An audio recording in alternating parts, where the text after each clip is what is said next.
Hello friends, আজকে আমি অনেকগুলো নিনজা ওয়েপন বানিয়েছি। সেগুলো কাগজ দিয়ে বানিয়েছি, সেগুলো দিয়ে আবার খেলাও যায়। তাহলে চলো আমি একটা রিভিউ করব। হ্যাঁ, প্রথমের এই দেখো, এইটা কি? এইটা ডাবল স্পিয়ার একটা। এই সাইডেও করা যায় আর এই সাইডেও। ভালো লেগেছে? এইটা আমাকে বলবে। ঠিক আছে, রাখি। এরপরে এইটা কি দেখো, এটা পরে দেখাবো। এটা নানচাক। এরকম ভাবে এরকম ভাবে ইউজ করতে হয়। ভালো হয়েছে এই নানচাকটা?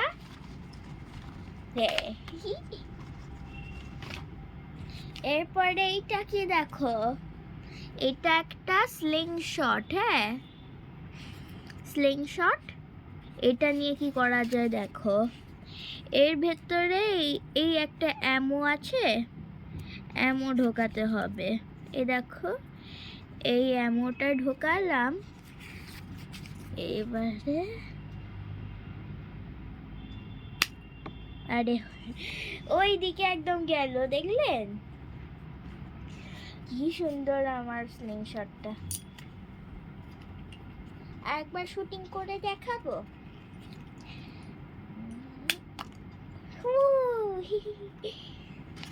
এই যে ওই দিকে গেল, এইদিকে রাখি।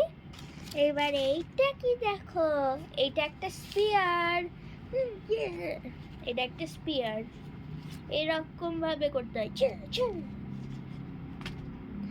এইটা একটা তীর ধনুক। দাঁড়াও, তীরটা দেখাই। এই দেখুন, ধনুক আর এইটা তীর। এই দিতে হবে। ভালোভাবে কাজ করে না এটা, কিন্তু তাও আমি একটু একটু খেলতে পারি। এই রকম ভাবে করি। হ্যাঁ,